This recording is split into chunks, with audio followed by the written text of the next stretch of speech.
The crystalline spires of Zelthara Prime gleamed like frozen tears against the dying light of their orange sun.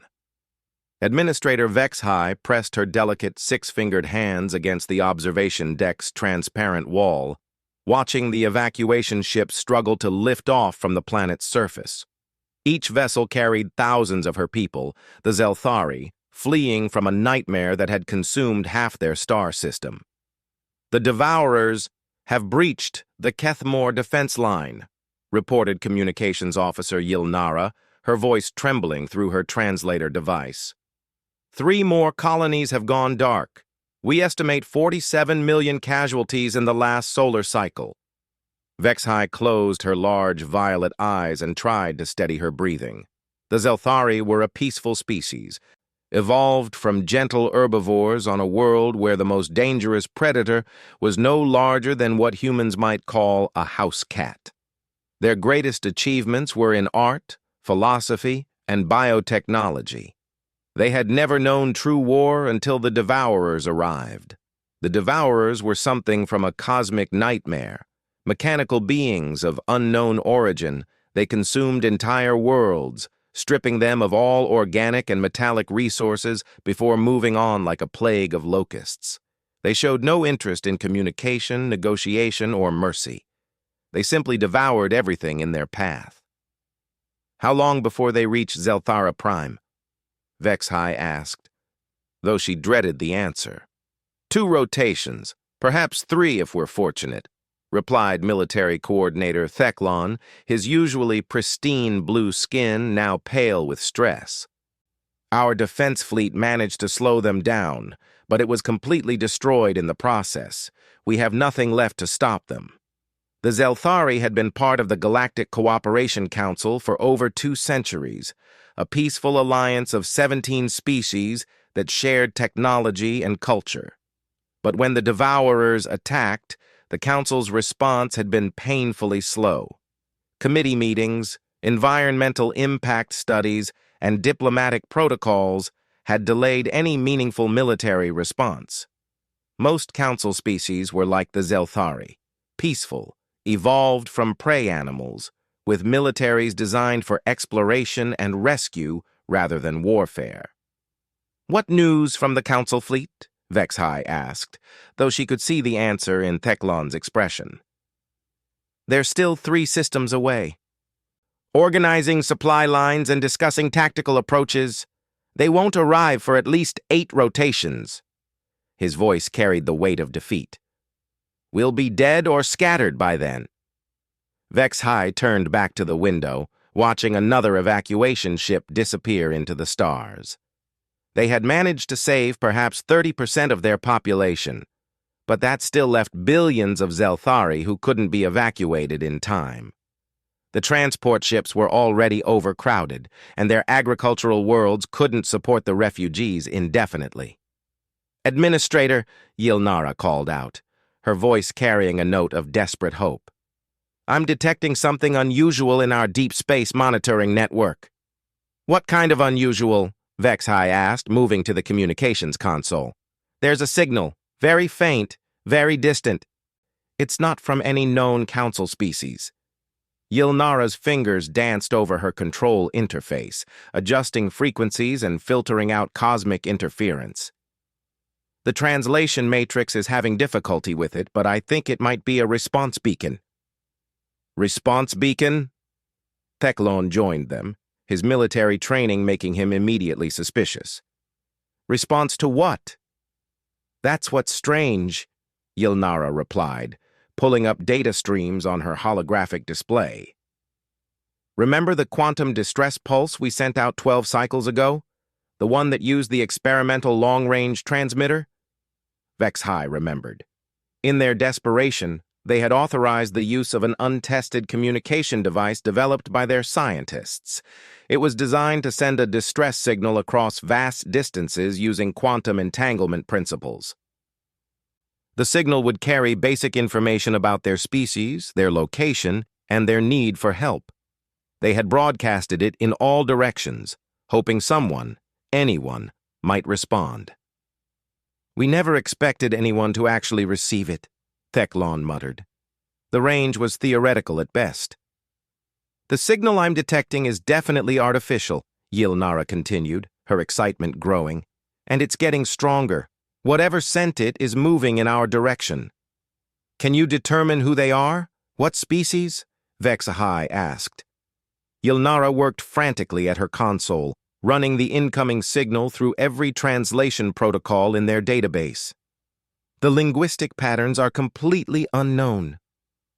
But there are some mathematical constants embedded in the signal that suggest high technological sophistication. Are they council members?" "No, Administrator. This isn't any language or signal type in our records. These beings aren't part of the Galactic Cooperation Council." A chill ran through the room. Unknown alien species were rarely good news. Throughout galactic history, most first contacts with non-council species had ended badly. Some aliens were hostile, others had incompatible biologies or worldviews. The Council's carefully peaceful expansion had been successful precisely because they only included species with similar values and evolutionary backgrounds. "Could they be another threat?" Teclon asked. "Another predator species like the Devourers?" "Unknown," Yilnara admitted. "But, Administrator, they're responding to our distress call. That suggests some level of altruism, or at least willingness to communicate." HFY weighed their options.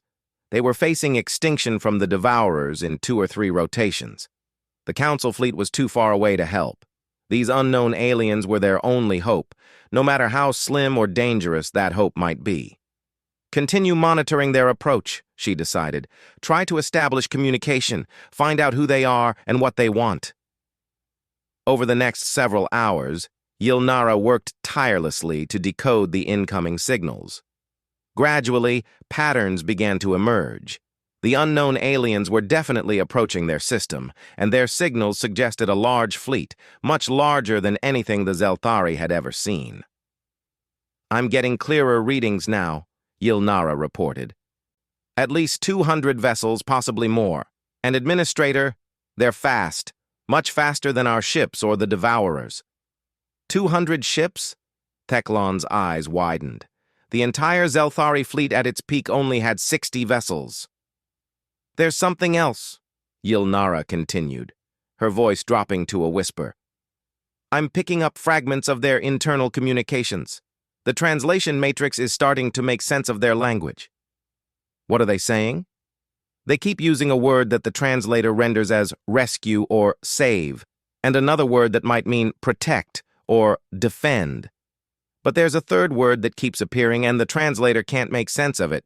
It seems to be what they call themselves." "What word?" "Humans." None of the 3 Zelthari had ever heard the term before. Yilnara ran it through every database they had, searching for any reference in council records, archaeological findings, or ancient texts. Nothing. "They're completely unknown," she confirmed. "No record of this human species anywhere in our databases." "What about their technology signatures?" Teclon asked. "Can we get any indication of their capabilities?" Yilnara studied her readouts carefully. "Their ships are using energy sources I don't recognize. The power outputs are significant, much higher than standard council vessels." "How significant?" "Each of their larger ships appears to generate more power than our entire orbital defense grid." The observation deck fell silent as the implications sank in. These humans, whoever they were, possessed technology far beyond anything the council species had developed. They were either potential saviors or a threat even greater than the Devourers. "Time until they arrive?" HFY asked. "At their current speed, approximately 18 hours, Yilnara calculated. They'll reach our system well before the Devourers. Any luck establishing direct communication?" "I'm trying, Administrator, but their communication protocols are unlike anything we use. I think I can establish a basic link, but translation will be difficult." HFY made another command decision. "Do it. We need to know their intentions before they arrive." Yilnara spent the next 4 hours working on the communication link. Finally, she managed to establish a basic connection with the approaching fleet. The first exchange was simple: mathematical concepts and basic symbols to establish mutual understanding. Then came the moment that would change everything. "Administrator," Yilnara said, her voice filled with awe and terror, "I've established voice communication. They want to speak with our leadership." The main display activated, showing a fuzzy holographic image that gradually cleared. When it fully resolved, all 3 Zelthari stepped back in shock. The being on the screen was unlike anything in the Council database. It was tall, with a compact, muscular build that spoke of physical strength. Its skin was dark, scarred in several places, and its eyes were small and forward-facing like a predator's. Most disturbing of all, it showed its teeth when it spoke, rows of white sharp points that could clearly tear flesh.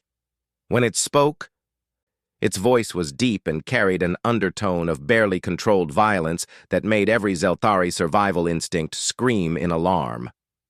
"This is Admiral Sarah Chen of the Terran Defense Fleet," the creature said, its predator eyes fixing on Vexhai. "We received your distress call. What's your situation?" Vexhai fought every instinct telling her to flee and forced herself to respond. "I am Administrator Vexhai of Zelthara Prime. We are under attack by an enemy called the Devourers. They have destroyed most of our system and will reach our homeworld within 2 rotations." The human's expression changed, its features hardening into something even more frightening. "Devourers? Mechanical species, strips worlds clean, no communication attempts?" "You know of them?" Vexhai asked, surprised. "We've encountered their kind before," Admiral Chen replied grimly. "How many ships do they have?" "Our last count was over 3,000 vessels of various sizes." The human was quiet for a moment. Then its mouth stretched into what Vexhai realized might be a smile, though on a predator's face the expression was anything but comforting. "Only 3,000, Admiral Chen said. "That's smaller than we expected. We brought 200 ships, but that should be more than enough." "More than enough?" Teclon couldn't hide his disbelief. "They destroyed our entire defense fleet of 60 ships without sustaining any significant damage." Admiral Chen's expression grew puzzled. "What kind of weapons were you using?" "Plasma pulse arrays, photon torpedoes, and defensive energy shields," Teclon replied. "Plasma pulse?" The human looked confused. "That's all?" "Those are advanced weapons systems," Vexhai said defensively. "The most sophisticated in Council space." There was a long pause as Admiral Chen seemed to process this information. When she spoke again, there was something like pity in her voice. "You've never fought a real war, have you?" The question hung in the air like a condemnation. The Zelthari exchanged uncomfortable glances before Vexhai answered. "The Galactic Cooperation Council has maintained peace for over 2 centuries. Military technology has focused on exploration and rescue operations." "That explains a lot," Admiral Chen muttered. "Don't worry. We'll handle the Devourers. You just keep evacuating your people and stay out of our way." "Admiral Chen," Vexhai said carefully, "what exactly are humans?" The Predator's smile returned, and this time it was even more unsettling. "We're from a planet called Earth. I guess you could say we're specialists in a particular field." "What field?" "War." The communication link went quiet for a moment before Admiral Chen continued. "We'll be there in 14 hours. Have your people ready to coordinate with our fleet. And Administrator Vexhai?" "Yes?" "You might want to warn your evacuation ships to stay clear of the combat zone. Things are going to get messy." The connection ended, leaving the 3 Zelthari staring at the blank display. "Did we just invite something worse than the Devourers into our system?" Teclon whispered. Vexhai didn't have an answer. All she could do was watch the stars and wait for the humans to arrive.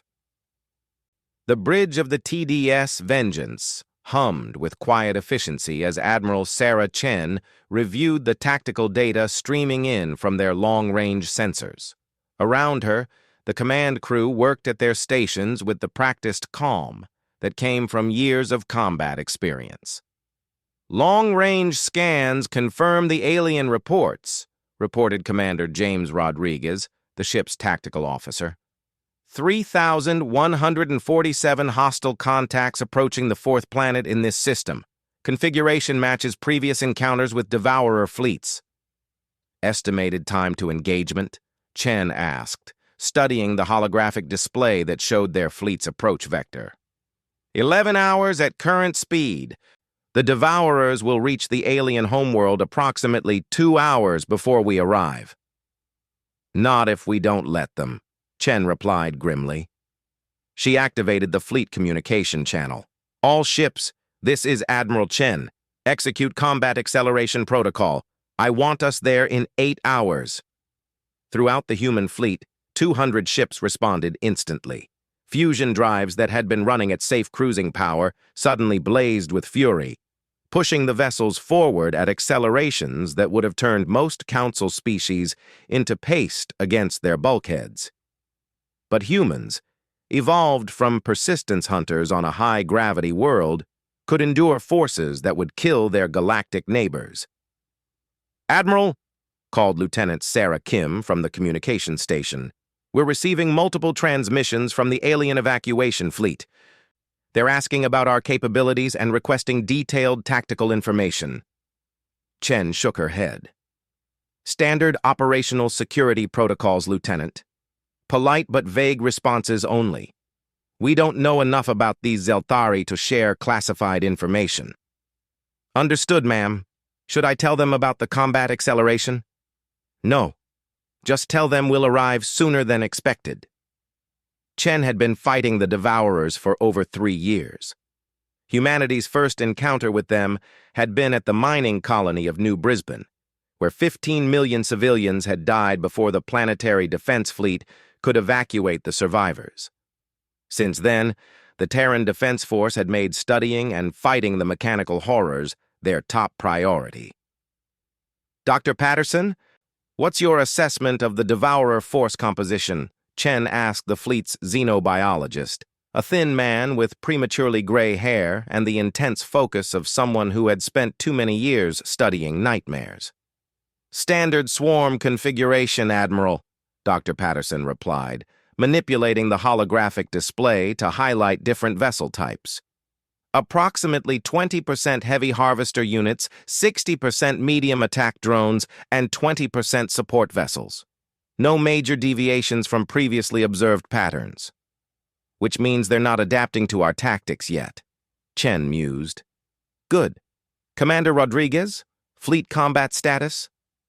"All ships report ready for immediate engagement. Ammunition stores at maximum, all weapon systems operational.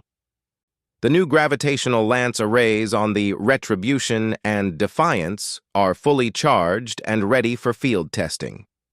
Admiral Chen had brought the 7th Fleet for this mission, 200 of humanity's most advanced warships. Unlike the elegant crystalline vessels of the Galactic Cooperation Council, human ships were built like the species that created them, tough, aggressive, and designed for survival in hostile environments. The fleet's backbone consisted of 80 destroyer-class vessels, each one bristling with missile tubes, particle beam arrays, and the electromagnetic railguns that had proven so effective against Devourer armor. Supporting them were 60 cruiser-class ships with heavier weapons and improved shielding, 40 specialized fighter carriers loaded with autonomous combat drones, and 20 battleship-class vessels that served as mobile fortresses. But the crown jewels of the fleet were the 2 Dreadnought-class ships, Retribution and Defiance. Each one was over 2 kilometers long and packed with experimental weapons that pushed the boundaries of human engineering. The gravitational lance arrays Dr. Patterson had mentioned were classified weapons that could literally tear space-time apart in focused beams. "Admiral, Lieutenant Kim reported. "I'm receiving a priority transmission from Earth Command." "Put it through." The holographic display shifted to show the weathered face of Fleet Admiral Harrison, Chen's superior, and the overall commander of humanity's military forces. Behind him, she could see the familiar blue-green curve of Earth through the windows of Luna Command. "Sarah, I've been reviewing your mission parameters," Harrison began without preamble. "Earth's Strategic Analysis Division has been studying the data you sent about these Zelthari." "What did they find?"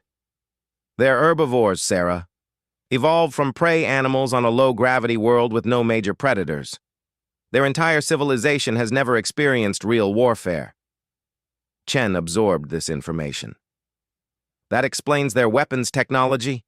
Plasma pulsar rays and photon torpedoes, those are barely military grade by our standards." "Exactly.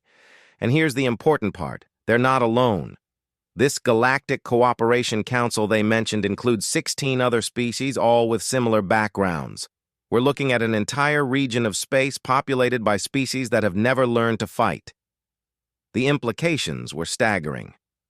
Humanity had always assumed they would eventually encounter species more advanced or more aggressive than themselves. The possibility that they might be uniquely suited for warfare in this region of the galaxy had never seriously been considered. "Orders, sir?" "Primary mission remains the same. Eliminate the Devourer threat. But Sarah, this could be humanity's chance to establish ourselves as a major power in galactic politics. These council species need protection, and we're uniquely qualified to provide it." "Understood, Admiral. We'll make a good impression." "I know you will. Give them hell, Sarah. Harrison out." The transmission ended, leaving Chen to contemplate the situation. If Admiral Harrison was right, humanity might have found their niche in the galactic community, as the species that handled the problems too dangerous for anyone else. "All ships, reduce to combat speed," she ordered. "Begin final weapons checks and tactical preparations. I want every system at peak efficiency when we engage." Over the next few hours, the human fleet transformed from a traveling formation into a weapon of war. Ships that had been cruising in loose formations tightened into precise attack groups. Weapons that had been powered down came online with a hum that could be felt through the deck plating. Marines checked their armor and weapons, preparing for possible boarding actions. Chen stood on the bridge, watching the tactical display as they approached the edge of the Zelthara system. The Devourers were still hours away from the planet, but their presence contaminated the entire region of space with electromagnetic interference and gravitational distortions from their drives. "Admiral, we're receiving another transmission from the Zelthari homeworld," Lieutenant Kim reported. "Put it through." Administrator HFY appeared on the display, and Chen was struck again by how fragile the alien looked. Her violet eyes were wide with fear, and her delicate features showed the strain of the past several days. "Admiral Chen, our deep space monitors show the Devourers have accelerated their approach. They will reach Zelthara Prime in 6 hours. We're aware, Administrator. Our fleet will arrive in 4 hours. Admiral, I must ask, what are your capabilities? Our military coordinator estimates the Devourer fleet could destroy 1,000 ships like ours. How can 200 human vessels succeed where we failed?" Chen considered her answer carefully. These aliens had no concept of real warfare, no understanding of what humanity had become during their violent climb from the caves to the stars. "Administrator, your people evolved on a peaceful world. You've had the luxury of developing as a civilization without constant conflict. Humans, we had no such luxury." "What do you mean?" "Earth is what we call a death world. High gravity, extreme weather, geological instability, and filled with predators that could hunt and kill our ancestors. We evolved not as peaceful herbivores, but as persistence hunters. Predators capable of tracking prey across vast distances and killing animals much larger than ourselves." HFY's violet eyes grew even wider as Chen continued. But that wasn't the worst part. The worst part was that our greatest predator was ourselves. For most of our history, humans fought humans. We perfected the art of warfare through 10,000 years of constant conflict. Every advancement in technology was matched by an advancement in weaponry. That sounds terrible. It was. But it made us very good at something your people never needed to learn: killing things that want to kill us. Chen gestured to the tactical display showing her fleet's formation. Every ship in this fleet is designed by a species that spent millennia learning how to destroy things efficiently. Our weapons aren't tools for exploration or mining adapted for combat. They're pure instruments of war, created by beings who understand violence on a level your people can't imagine. And you believe this will be enough against the Devourers? Chen's smile was not reassuring to a prey species. Administrator, we've been fighting the Devourers for 3 years. In that time, we've developed tactics, weapons, and strategies specifically designed to kill them. What you're about to witness isn't just a space battle. It's the application of human military doctrine against an enemy we've learned to hate. The transmission ended, and Chen turned back to her tactical displays. The edge of the Zelthara system was now visible on long-range sensors, a region of space that should have been peaceful and empty, but was instead crawling with the signatures of approaching death. "All ships, this is Admiral Chen," she broadcast to the fleet. "In 2 hours, we will engage a devourer swarm that has spent weeks terrorizing innocent civilians. These mechanical parasites have killed billions of beings whose only crime was living on worlds they wanted to consume." She paused, looking around the bridge at her crew. Each one of them had lost friends or family to the Devourers. Each one of them had volunteered for this mission, knowing they might not return. Today, we show them why humanity earned its place among the stars. Today, we show them what happens when you threaten the innocent in our presence. All ships, battle stations, prepare for combat. Throughout the fleet, alarms began sounding as 200 human warships prepared for battle. In the weapon bays, missiles were armed and loaded into tubes. In the particle beam arrays, exotic matter was compressed and focused. In the fighter bays, autonomous combat drones ran final system checks and prepared for launch. And in the deepest sections of the dreadnoughts, Retribution and Defiance, gravitational lance arrays hummed with power that could reshape local space-time itself. The human fleet had arrived at Zelthara, and they had brought with them something the galaxy had never seen before: the full fury of a species evolved for war. Administrator HFY stood frozen at her observation post, watching through the transparent walls as the human fleet approached Zelthara Prime. Even at extreme distance, their ships were visible against the star field, not because of their size, but because of the energy signatures they were broadcasting. Her people's sensors had never detected anything like the power readings coming from the human vessels. "Administrator!" Yilnara called from her communications station, her voice tight with tension. "The Devourers have detected the human fleet. They're changing course to engage." "Moving to intercept?" HFY asked. "No, ma'am. They're running." The statement hit the observation deck like a physical blow. In all their encounters with the Devourers, the mechanical swarm had never shown retreat behavior. They consumed, they destroyed. They moved on, but they had never fled from anything. "Impossible," Thekalon muttered, studying his tactical displays. "The Devourers don't retreat. They don't show self-preservation instincts." "They're definitely withdrawing from their approach to our planet," Yilnara confirmed. "But, Administrator, they're not leaving the system. They're forming up in a defensive formation near the asteroid belt." On the main display, the tactical situation became clear. The Devourer fleet, which had been scattered across the system in their typical consumption pattern, was rapidly consolidating into a tight defensive sphere. Over 3,000 mechanical ships arranged themselves with mathematical precision, creating overlapping fields of fire and mutual protection. They recognize a threat, Vex-High realized. Something about the humans has triggered their defensive protocols. Admiral Chen is requesting direct communication, Yilnara reported. Open the channel. The human appeared on their display, and Vex-High was struck again by the Predator's calm confidence.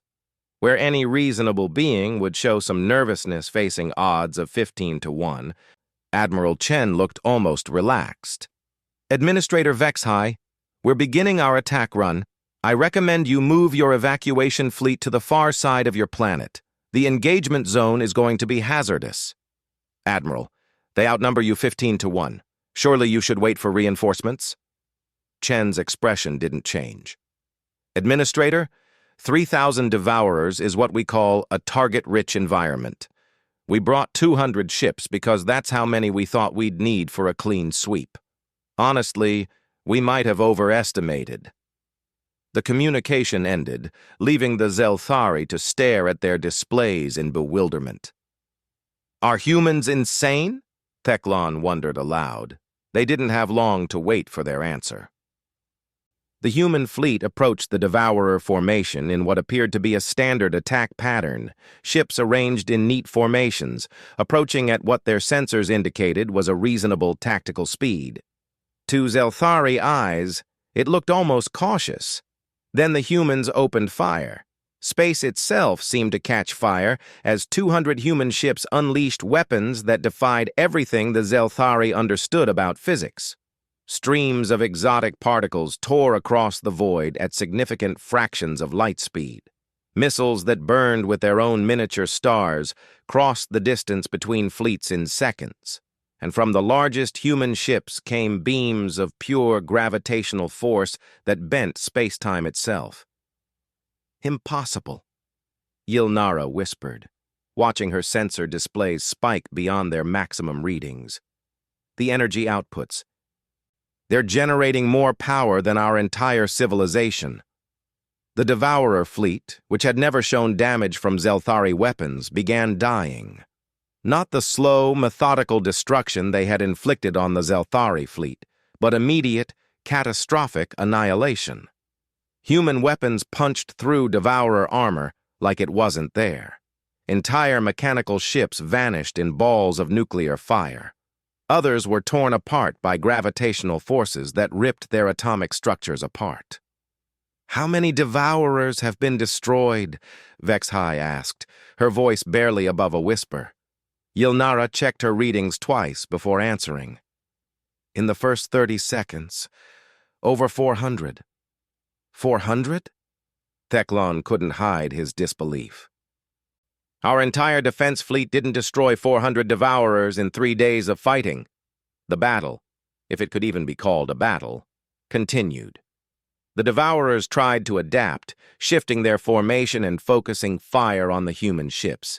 But their plasma weapons, which had torn through Zelthari shields like paper, barely scratched the human vessels. Where Devourer fire did manage to penetrate human shielding, the ships continued fighting with what appeared to be minor damage. Their hulls, Teclon observed, studying the tactical feed. They're not made of standard alloys. The composition readings don't match anything in our databases. They said they came from a death world, Vex-High remembered. Perhaps their materials science developed differently than ours. What the Zelthari couldn't see was that human ships were built with lessons learned from centuries of warfare on a planet where everything was trying to kill them. Human metallurgy had been developed not for elegance or efficiency, but for survival under extreme conditions. Their hulls incorporated depleted uranium, graphene weaving, and exotic matter composites that could withstand pressures and temperatures that would vaporize most known materials. The human fleet pressed their attack with mechanical precision. They moved through space like a school of predatory fish, each ship supporting the others in perfect coordination. When Devourers tried to concentrate fire on isolated human vessels, those ships were instantly supported by covering fire from their neighbors.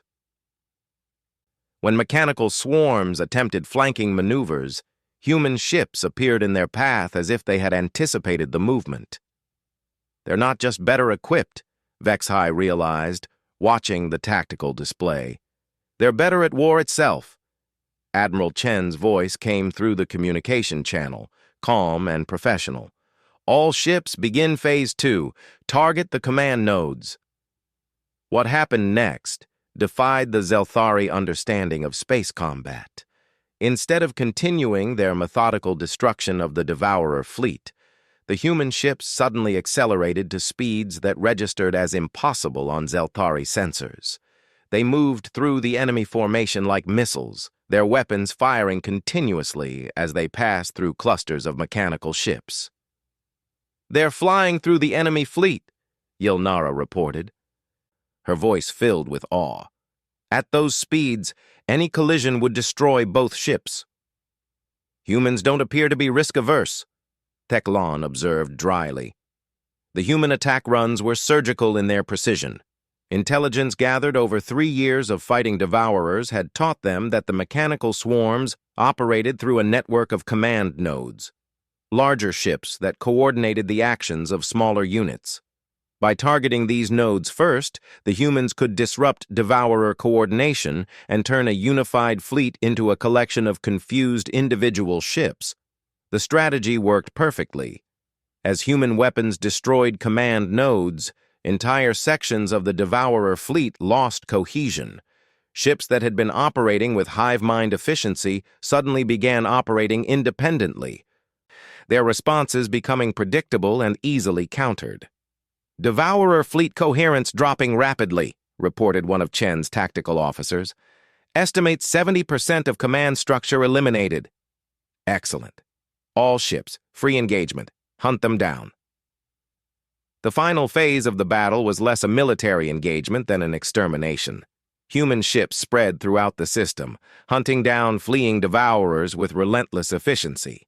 The mechanical ships that had terrorized the Zelthari now found themselves being stalked through asteroid fields and nebula clouds by predators that had evolved hunting as an art form. Some Devourers tried to escape the system entirely, but human ships appeared in their path with impossible timing. Others attempted to hide among the system's outer planets, only to be rooted out by sensors that could detect mechanical signatures across interstellar distances. "Final count," Admiral Chen requested, as the last Devourer ship was reduced to scrap metal. 3,147 hostile contacts eliminated, Commander Rodriguez reported. "No human casualties. Minimal damage to our fleet." Chen nodded with satisfaction. "Signal the Zelthari homeworld. Let them know their system is secure." Vex-High received the communication in stunned silence. Around her, the observation deck was equally quiet as her people tried to process what they had witnessed. "Administrator Vex-High, the Devourer threat to your system has been eliminated," Admiral Chen reported. "You can begin returning your evacuation fleet to Zelthara Prime." "All of them?" Vex-High asked. "All 3,000 ships?" "Confirmed. No Devourers remain in your system or the surrounding region." How is that possible?" Chen's expression became thoughtful. "Administrator, you asked me earlier what humans are. I told you we're specialists in warfare, but that's only part of the answer." "What's the rest?" "We're survivors. Humans come from a world that spent 4 billion years trying to kill everything that lived on it. Every natural disaster you can imagine, every form of predator, every disease and toxin and environmental hazard, Earth had them all. The species that survived to become us learned to adapt, to overcome, and to never give up." Chen gestured toward her fleet, which was already beginning to patrol the system for any missed threats. "The Devourers are what we call an extinction-level threat, something that could wipe out an entire species if left unchecked. On Earth, we faced extinction-level threats every few million years. Ice ages, asteroid impacts, volcanic eruptions, plague outbreaks. Each time, life found a way to survive and come back stronger. And now you face threats like the Devourers for other species? That's right. Your people contacted us asking for help, and we came. It's what humans do. We protect those who can't protect themselves. The simple statement carried implications that staggered Vexahai. You would do this for any species that asked? Any peaceful species that needs help against a genuine threat, yes. We've learned that civilizations like yours, built on cooperation, art, and philosophy, are precious things. They're worth protecting. Over the following days, the human fleet remained in the Zelthara system while cleanup operations continued. Human engineering teams helped repair damage to Zelthari infrastructure, while their scientists shared non-classified technology that could improve planetary defenses. But the most significant development came when Admiral Chen met privately with Administrator Vexhai to discuss the future. We've been in contact with Earth Command, Chen explained. Based on what we've learned about your Galactic Cooperation Council, we'd like to propose a formal alliance. What kind of alliance? The Council species focus on what they do best: art, science, philosophy, peaceful development. Humanity focuses on what we do best, dealing with threats that require military solutions. Vexhai considered the proposal. You would become our protectors? Partners, Chen corrected. You help us become better than we were, more peaceful, more thoughtful, more creative. We help you survive in a galaxy that contains threats like the Devourers. What would you want in return? Chen smiled, and for the first time, her predator's grin looked genuinely warm. The chance to be part of something beautiful instead of just something deadly. Humans have been fighting for survival for so long that we've almost forgotten what we're fighting for. Species like yours remind us. 3 months later, the first human embassy was established on Zelthara Prime. Within a year, similar embassies were operating on all 17 Council worlds. The Terran Defense Force became the official military arm of what was renamed the Galactic Cooperation Alliance. And when the next existential threat emerged from the dark between the stars, it would find not just peaceful herbivores waiting for it, but the humans they had unwittingly summoned to stand guard over the civilizations too precious to lose. The Deathworld species had found their place among the stars not as conquerors, but as guardians, and the galaxy was safer for their presence.